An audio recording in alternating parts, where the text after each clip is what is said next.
نحمده ونصلي على رسوله الكريم اما بعد اعوذ باللہ من الشیطان الرجیم بسم اللہ الرحمن الرحیم۔ معزز سامعین، السلام علیکم ورحمۃ اللہ وبرکاتہ۔ آج 11ویں تراویح میں پارہ نمبر 13 کے رکوع نمبر 9 سے لے کر پارہ نمبر 14 کے رکوع نمبر 18 تک تلاوت کلام پاک سنی گئی۔ اللہ جل جلالہ ہم سب کو معاف کرے، ہماری خطاؤں کو معاف کرے اور ہم سب کا خاتمہ بالایمان فرمائے۔ معزز سامعین، سورہ رعد کی آیت نمبر 20 تا آیت نمبر 25 اللہ جل جلالہ نے نیک بخت اور بد بخت لوگوں کے اوصاف اور ان پر مرتب ہونے والے نتائج کا ذکر فرمایا۔ چنانچہ نیک لوگ جو ہیں سعداء، ان کی صفات ذکر فرمائی۔ پہلی صفت یہ ہے کہ وہ اللہ سے کیے گئے عہد کو نبھاتے ہیں۔ تو اللہ جل جلالہ نے ان سے ازل میں ایک عہد لیا ہے۔ سورہ اعراف میں جس کا تذکرہ ہے، جس کو عہد الست کہتے ہیں، جس پر انسان کی فطرت گواہ ہے، وہ اس کو پورا کرتے ہیں، یعنی ایمان لے آتے ہیں، اللہ کو اس کی صفات کے ساتھ مانتے ہیں، اللہ کے انبیاء کو مانتے ہیں اور جناب نبی کریم صلی اللہ علیہ وسلم کی ختم نبوت پر یقین رکھتے ہیں۔ اور پہلی صفت میں یہ بھی داخل ہے کہ انبیاء کی زبانی جو اللہ جل جلالہ نے ان سے عہد لیے ہیں، ان کو بھی وہ پورا کرتے ہیں، کسی عہد کو توڑتے نہیں ہیں۔ نہیں، اس میں یہ بھی داخل ہے کہ بذات خود وہ جب کسی معاملہ میں خدا کے بندوں سے یا خدا سے جو عہد و پیمان باندھتے ہیں، ان کی بھی خلاف ورزی نہیں کرتے۔ دوسری صفت صلہ رحمی کرتے ہیں، یعنی ایمان کو عمل کے ساتھ ملاتے ہیں، حقوق العباد کو حقوق اللہ کے ساتھ ملاتے ہیں، اسلامی اخوت کو قائم رکھتے ہیں۔ انبیاء علیہم السلام میں تفریق نہیں کرتے کہ کسی کو مان لیا کسی کو نہیں مانا، ایسا نہیں کرتے۔ تیسری صفت یہ ہے کہ وہ خشیت اور خوف الہی رکھتے ہیں۔ حق تعالی جل شانہ کی عظمت و جلال کا تصور کر کے ڈرتے رہتے ہیں کہ جب وہاں ذرہ ذرہ کا حساب ہوگا تو ہمارا کیا حال ہوگا۔ چوتھی صفت مصائب اور تکالیف پر صبر کرتے ہیں، کسی سختی سے گھبرا کر نیکی کے راستے سے قدم نہیں ہٹاتے، نہ گناہ کی طرف جھکتے ہیں، محض اللہ کی رضا کے لیے وہ صبر کرتے ہیں۔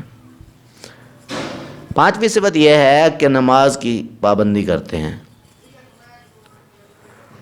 چھٹی صفت پوشیدہ اور اعلانیہ اللہ کی راہ میں خرچ کرتے رہتے ہیں۔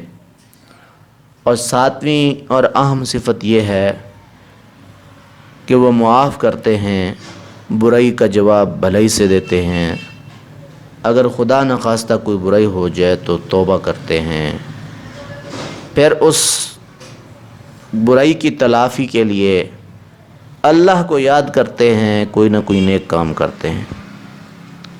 یہ ان کی صفات ہیں۔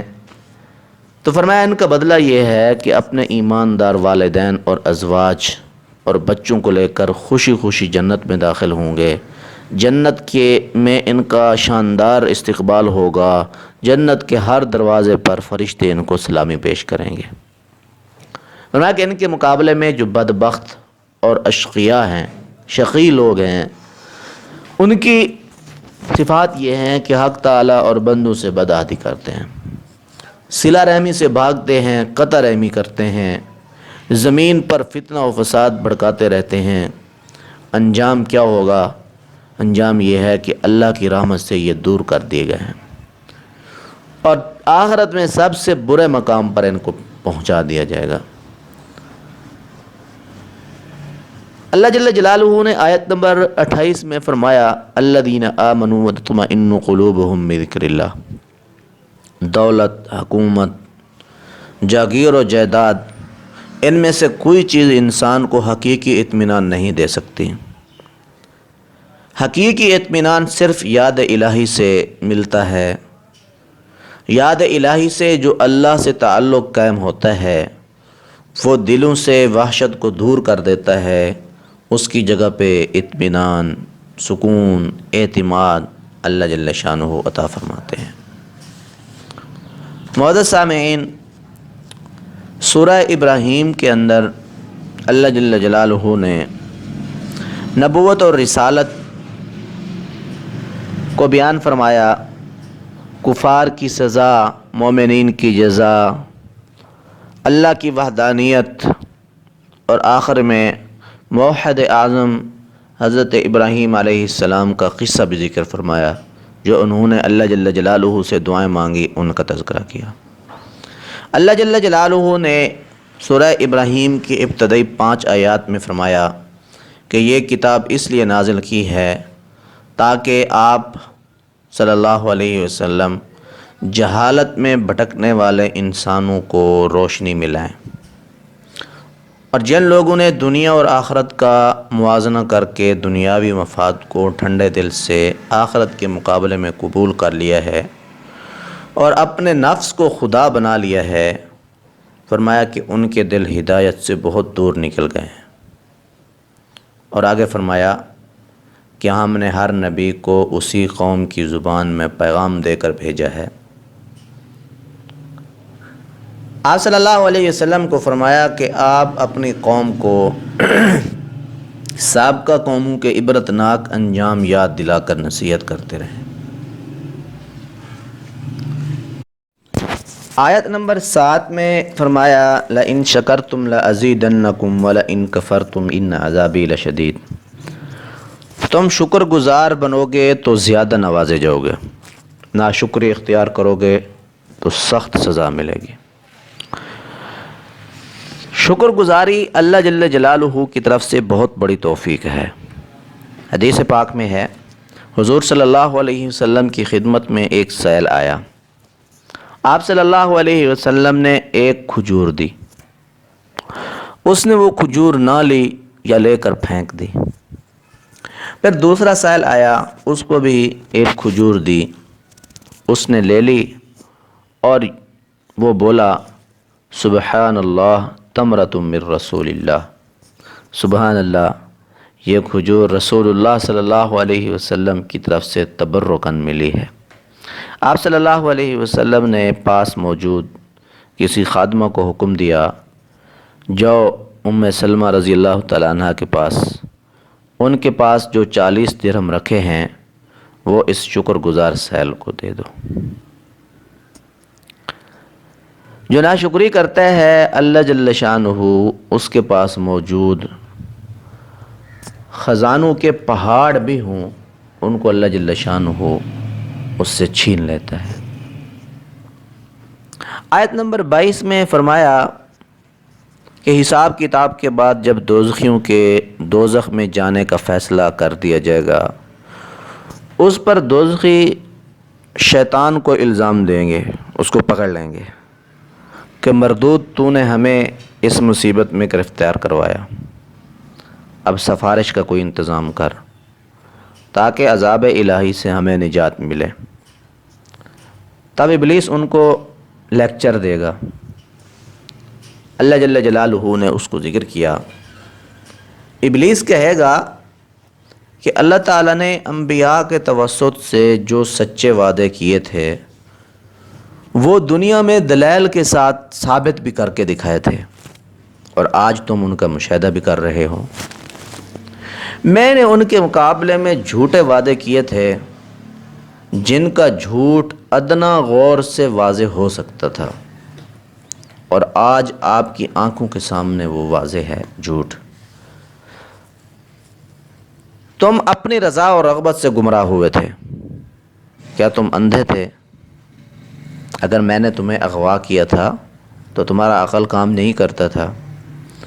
اب انصاف یہ ہے کہ مجھ سے زیادہ تم اپنے آپ کو ملامت کرو، میرے پوچھتے ہو، آج میرا حال تو یہ ہے کہ تمہیں مدد دینا تو درکنار، خود تم سے مدد لینا بھی ممکن نہیں ہے، لہٰذا میں اور تم سب اپنے اپنے جرم کے مطابق پکڑے ہوئے ہیں، کوئی ایک دوسرے کی فریاد کو نہیں پہنچ سکتا۔ آیت نمبر 40 اور 41 تک حضرت ابراہیم علیہ السلام کی مانگی ہوئی دعاؤں میں سے ایک دعا ہے جو ایک جامع دعا ہے، جو ہم میں سے ہر ایک نماز میں مانگتا ہے۔ فرمایا کہ اس دعا میں اے میرے رب مجھے اور میری اولاد کو نماز کی پابندی کرنے والا بنا دے، اور میری مانگی ہوئی ہر دعا کو قبول فرما۔ اے رب قیامت کے دن میری اور میرے والدین اور تمام ایمانداروں کی بخشش فرما۔ سامعین، یہ ایک جامع دعا ہے جو نماز میں سمجھ کر مانگنی چاہیے۔ اللہ جل جلالہ نے سورہ حجر کے اندر قرآن کریم کی حقانیت کو ذکر فرمایا، اور قرآن کریم کی حفاظت کا خود ذمہ دار ہونا اللہ جل جلالہ نے ارشاد فرمایا کہ ہم نے اس کو اتارا ہے اور ہم ہی اس کی حفاظت کریں گے۔ منکرین حق کا پچھتاوا ذکر کیا کہ جب اپنی آخرت کو دیکھیں گے، اس کے انجام کو دیکھیں گے، اپنے انجام بد کو، تو حسرت کریں گے کہ کاش کہ ہم نے اسلام قبول کیا ہوتا، ہم نے نیک کام کیے ہوتے ہیں، لیکن اس وقت کا پچھتاوا کسی کام نہیں آئے گا۔ اسی طرح تخلیق آدم کے وقت کے واقعات بھی ذکر فرمائے گئے۔ شیطان نے جو دشمنی دکھائی اس وقت، تکبر کیا اللہ کی بارگاہ میں، پھر اللہ سے مہلت مانگی، اللہ سے مناظرہ کرنے لگا، اس کا بھی ذکر ہے۔ انکار حق کے نتیجے میں دنیا میں جن لوگوں کو سزا ملی ہے اس کے چند قصے بھی ذکر کیے گئے ہیں۔ سورہ حجر کی آیت نمبر 82 میں فرمایا وَلَقَدْ آتَيْنَاكَ سَبْعًا مِّنَ الْمَثَانِي وَالْقُرْآنِ الْعَظِيمِ، کہ ہم نے آپ کو 7 آیتیں دی ہیں جو بطور وظیفہ کے بار بار دہرائی جاتی ہیں، اور عظمت والا قرآن کریم۔ 7 آیتیں جو بار بار دہرائی جاتی ہیں، اس سے مراد احادیث کی روشنی میں سورۃ الفاتحہ ہے۔ سامعین محترم، سورہ فاتحہ یہ اللہ جل شانہ کی طرف سے بندوں کو دیا گیا ایک عظیم الشان تحفہ ہے۔ حدیث پاک میں ہے اللہ جل جلالہ نے تورات، زبور، انجیل، حتیٰ کہ قرآن پاک میں بھی کسی بھی کتاب میں اس صورت جیسی کوئی صورت نازل نہیں فرمائی۔ اس صورت کو پورا قرآن کا درجہ دیا گیا ہے، یہ پورا قرآن ہے، والقرآن العظیم۔ قرآن کریم کے تمام علوم و مطالب کا اجمالی نقشہ تنہا اس صورت میں موجود ہے، باقی پورا قرآن اس کی تفصیل ہے، اس کی بڑی فضیلت ہے۔ صبح شام اپنے وظائف میں اس کو بھی شامل کرنا چاہیے۔ نماز میں تو ہم اس کی تلاوت کرتے ہی ہیں۔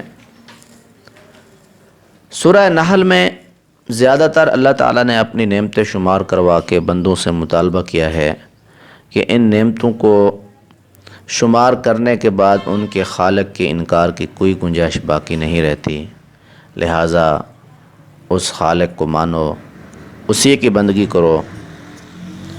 سورت کے شروع میں پیغمبر اعظم صلی اللہ علیہ وسلم کی دعوت کے عام ہونے کی بشارت ہے کہ جلد از جلد اللہ کا حکم غالب ہوگا، پیغمبر صلی اللہ علیہ وسلم کی جماعت غالب ہوگی۔ کفر کا دنیاوی اور اخروی وبال بھی اس صورت میں بیان کیا۔ اس صورت کے اندر کفریہ اور شرکیہ رسومات کی تردید فرمائی گئی ہے۔ آخر میں پھر حضرت ابراہیم علیہ السلام کا قصہ بھی ذکر کیا گیا ہے۔ اللہ جل جلالہ نے آیت نمبر 32 کے اندر ایمان والوں کی موت کا منظر ذکر کیا کہ جب فرشتے ان کی روح قبض کرتے ہیں، نیک لوگوں کی، پاکیزہ لوگوں کی، اللہ جل جلالہ کی طرف سے ان کو سب سے پہلے سلام پیش کرتے ہیں، سلام قولا من رب الرحیم۔ پھر ان کو خوشخبری سناتے ہیں کہ اب تک جو تم نے مشکلیں جھیلی ہیں، جو تم نے مصائب اور تکالیف برداشت کی ہیں، ادخلوا الجنۃ بما کنتم تعملون، تم اب خوشی خوشی جنت میں جو ان اعمال کا نتیجہ تمہیں جنت دی جا رہی ہے۔ آگے بد کردار لوگوں کی موت کا بھی ذکر ہے کہ جب فرشتے ان کی روح قبض کرتے ہیں تو انتہائی سختی کا معاملہ کرتے ہیں اور انتہائی بری شکل میں ان کی روح قبض کی جاتی ہے۔ آیت نمبر 61 میں اللہ جل جلالہ نے فرمایا وَلَوْ يُؤَاخِذُ اللَّهُ النَّاسَ بِظُلْمِهِمْ مَا تَرَكَ عَلَيْهَا مِن دَابَّةٍ کہ اللہ تعالیٰ کا ایک قانون ہے کہ ہر کام وقت مقررہ پر ہوگا۔ اسی قانون کے تحت ہر جرم کی سزا اس کے مجرم کو وقت مقررہ پر دی جائے گی۔ یہی وجہ ہے کہ آج دنیا میں مجرم جرم کرنے کے باوجود زمین پر آباد ہیں، چلتے پھرتے نظر آتے ہیں۔ اس سے ان کو اس بات کا یقین نہیں آتا کہ ہمارے ان جرائم کی کوئی سزا بھی ہے۔ تو اللہ جل شانہ نے فرمایا کہ اگر جرائم پر مجرمین کو فوراً سزا دینا شروع کر دیا جائے تو چند گھنٹے بھی زمین پر یہ آبادی نہیں رہ سکتی، کیونکہ دنیا کی آبادی کا بڑا حصہ ظالموں اور بدکاروں کا ہے۔ مگر اللہ جل جلالہ اپنے علم اور حکمت سے ایسا نہیں کرتے، بلکہ مجرموں کو توبہ اور اصلاح کا موقع دیتے ہیں، مگر وقت مقررہ تک یہ ان کو ڈھیل دی گئی ہے۔ جب ان کا وقت مقررہ آ جائے گا پھر ان کو 1 سیکنڈ کا بھی موقع نہیں دیا جائے گا، 1 سیکنڈ بھی ادھر ادھر نہیں ہو سکے گا۔ اللہ جل جلالہ ہم سب کو فکر آخرت نصیب کرے، آخرت کی تیاری کرنے کی توفیق عطا فرمائے۔ وآخر دعوانا ان الحمد للہ رب العالمین۔